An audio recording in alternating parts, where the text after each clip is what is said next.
If you've ever played a video game like GTA or Skyrim, then you know just how satisfying it is to find that one money glitch that makes the rest of your playthrough a cakewalk.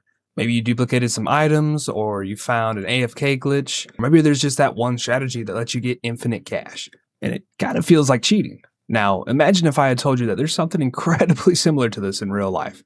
And no, I'm not just talking about crypto. I'm not talking about day trading. I'm not talking about buying rental properties. I'm talking about something that's actually backed by the FDIC. It takes you only about 5 minutes to set up, and it literally pays you for letting your money just sit there. And somehow, most people still keep their money in banks, paying them basically next to nothing. Today, I'm going to explain how compound interest actually works, why banks are willing to pay you so much money just to keep your cash with them, show you how much money you could actually be making, and then compare 5 of the best high-yield savings accounts that you can open in 2026. So let's get into it.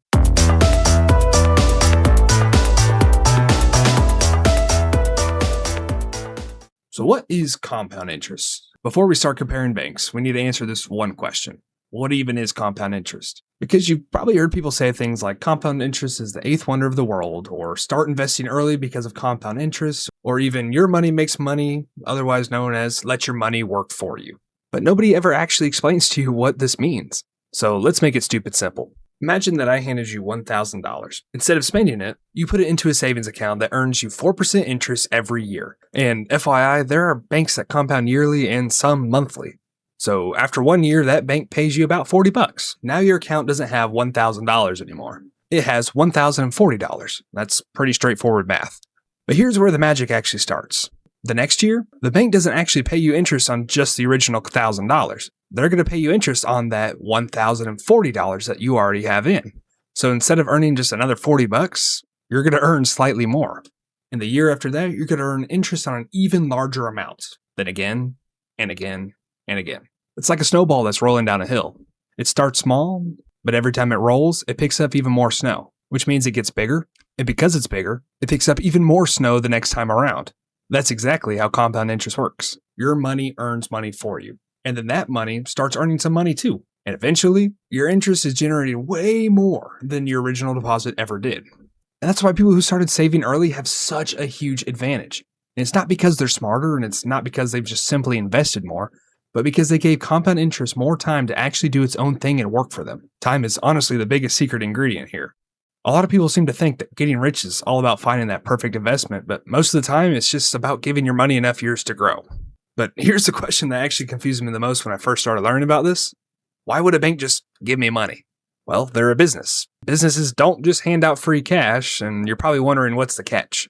Well, the answer is actually pretty interesting. Let's say that you decided to deposit $10,000 into a bank. That money isn't just sitting there behind some giant vault gathering dust. Banks actually end up using deposits to help them fund loans and other banking activities. Somebody wants a mortgage, someone needs a car loan, a business that needs financing, people use credit cards. Banks earn interest on most of these loans, often at rates that are much higher than what they pay on savings accounts. So if they were to pay you around 4% APY, but they're earning considerably more on loans and other assets, they keep the difference. And that's just one of the ways that the banks make money. So why do some banks pay almost nothing while others pay close to 4%? Well, it's simple. A traditional bank has a ton of overhead. There's branches, buildings, employees, maintenances, ATMs, utilities. That stuff costs a lot of money. And online banks don't have nearly as many of these expenses. Since their costs are lower, they can actually pass a lot more of that money back to their customers through higher interest rates. That's exactly why you'll see a big national bank paying something close to 0.01% on a basic savings account, while there's online high-yield savings account paying close to 4%. Now, that might not sound like a huge difference to you, but trust me, it's enormous. And the numbers make that very clear. Now, let's compare two people. Both are saving the exact same amount of money. One leaves it sitting in a traditional savings account, while the other decides to put it in a high-yield savings account earning around 4% APY. How much difference do you think that actually makes? Well, the answer is actually a lot bigger than you might think. So let's run some of those numbers.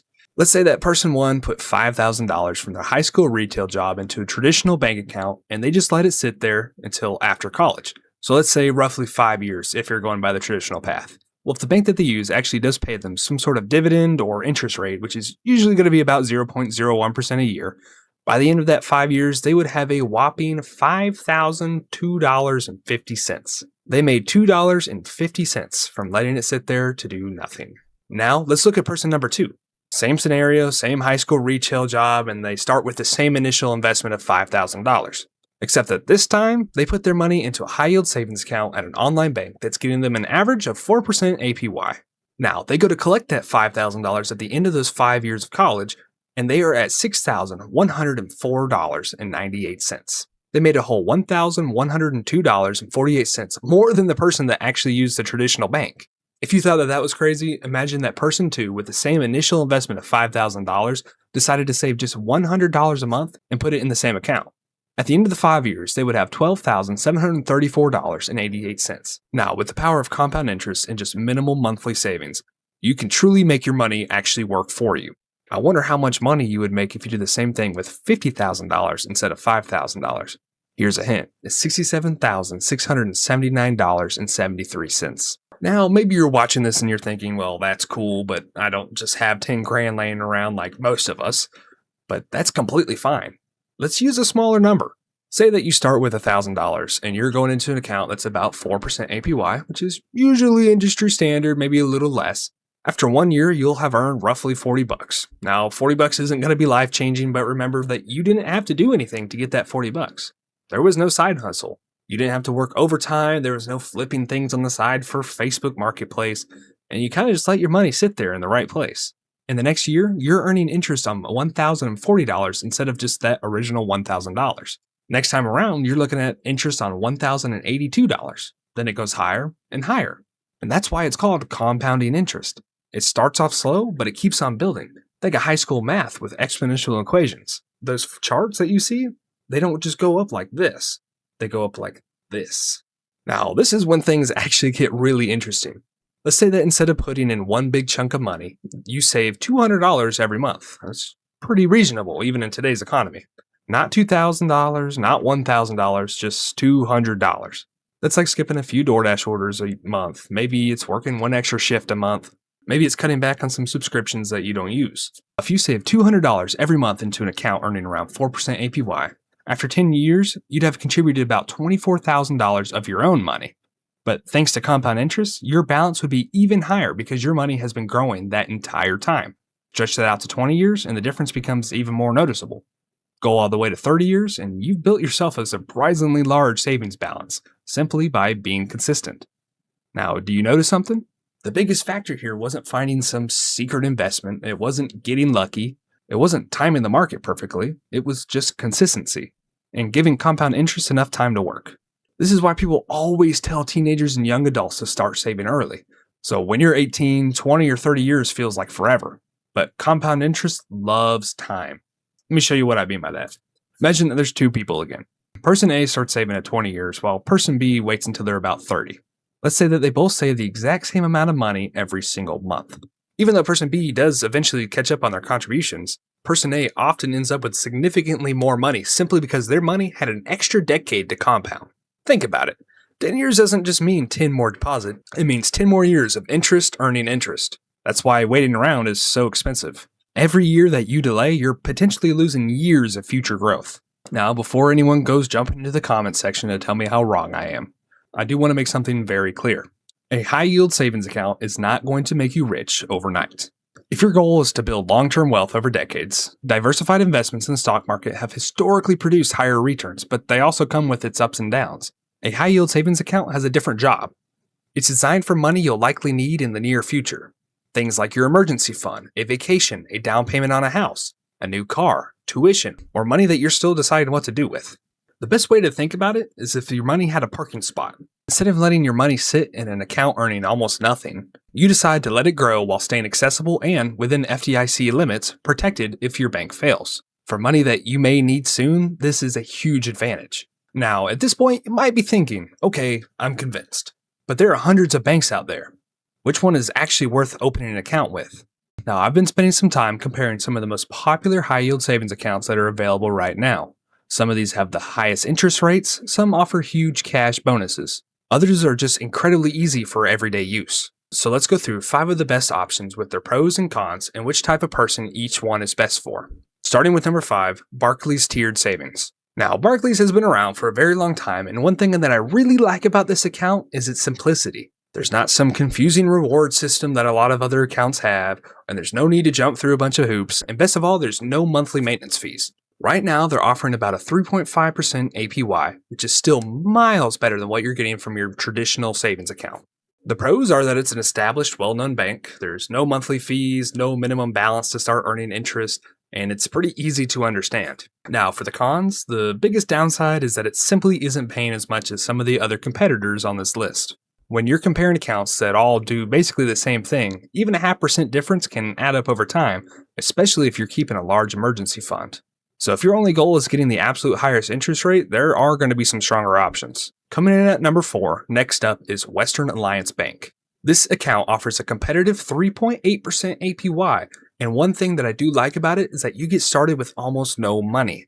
Only 1 penny is required to open this account. Now that's great if you just want to get started in this field and you don't exactly have thousands of dollars saved up yet. The pros for this bank is that it has a very competitive interest rate, very low minimum balance, and it's a straightforward account. Now the cons. The biggest downside is that the Western Alliance isn't nearly as recognizable as banks like SoFi or Barclays. That doesn't necessarily make it a worse option, but some people do prefer banking with companies that they've heard of before. This is where we start getting to some of the better options on this list. Number 3 is E-Trade Premium Savings. If you've ever heard of E-Trade before, which I doubt, it's probably because of investing. But did you know that they also have a very solid high-yield savings account? Right now it's paying around 4% APY, and they frequently run promotional bonuses that can be worth hundreds of dollars if you qualify. Now the pros for E-Trade is that they have an excellent APY, they're backed by Morgan Stanley, cash bonus opportunities, and they're great if you already are investing with E-Trade. Looking at the cons, if you're looking for a full-service everyday bank with budgeting tools, checking accounts, and all the extra features, this probably isn't the best fit for you.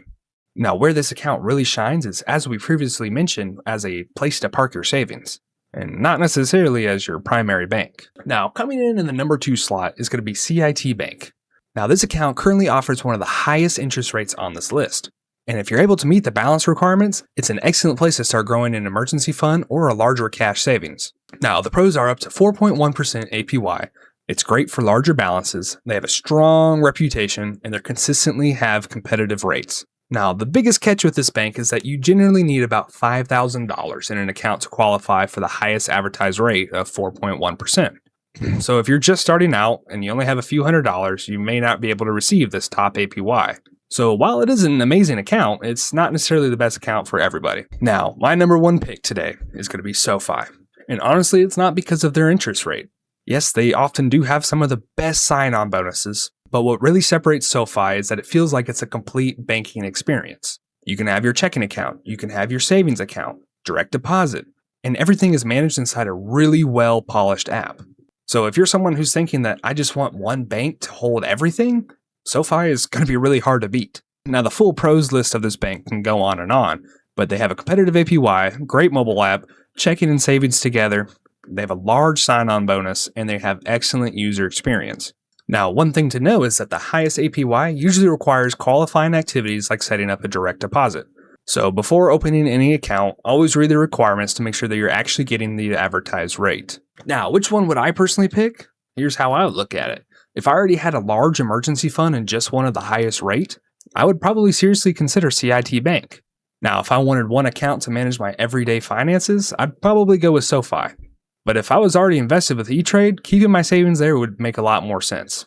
But the reality is, and what I'm trying to make of all this, is that there isn't going to be one perfect answer. The best account depends on how you actually plan to use it. Now, before we wrap up, I want to leave you with a few mistakes that I see all the time. The first mistake is leaving thousands of dollars sitting in a checking account. Did you know that checking accounts are designed for spending and not growing your money? Mistake number 2, keeping money in a savings account pays almost nothing. There are still people out there that are earning 0.01% APY simply because they've never looked at other options. Don't be this person. I promise you it will take you maybe 15 minutes to open up a new account, and it could earn you hundreds more every year. That's not a bad deal. 15 minutes, hundreds to thousands of dollars extra each year. Now, the third mistake that I see is thinking that compound interest makes you rich overnight. Flat answer is that it doesn't. Compound interest is kind of boring.